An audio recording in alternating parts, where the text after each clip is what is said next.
নমস্কার দাদা। নমস্কার। ভালো আছেন? হ্যাঁ দাদা।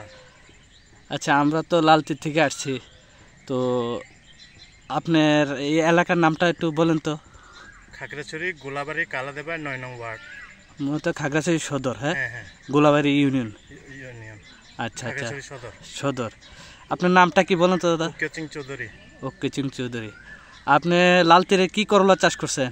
টিয়া সুপার। টিয়া সুপার। ফলন কেমন হয়েছে? ফলন এই যে দেখতেছেন, খুব ভালো, সুন্দর, সাইজেও ভালো। আচ্ছা আচ্ছা, কয়দিন হয়েছে ফলন? প্রায় 65 দিন। 65 দিন। আচ্ছা, তো এই পর্যন্ত কয়বার হারভেস্ট করছেন? প্রায় 6-7 বার হবে। 6-7 বার। কত কেজি বিক্রি করছেন? প্রায় প্রতিবারেই তো প্রায় 60 কেজি এরকমই। 60 কেজি প্রায়। হ্যাঁ, আচ্ছা আচ্ছা, আগামীকাল আবার হারভেস্ট করব। আপনি কি ফলন দেখে সন্তুষ্ট প্রকাশ করছেন? হ্যাঁ অবশ্যই। আচ্ছা, থ্যাংক ইউ। লালতিরের পাশে থাকবেন, আপনার সাথে আরও কথা হবে। নমস্কার। নমস্কার।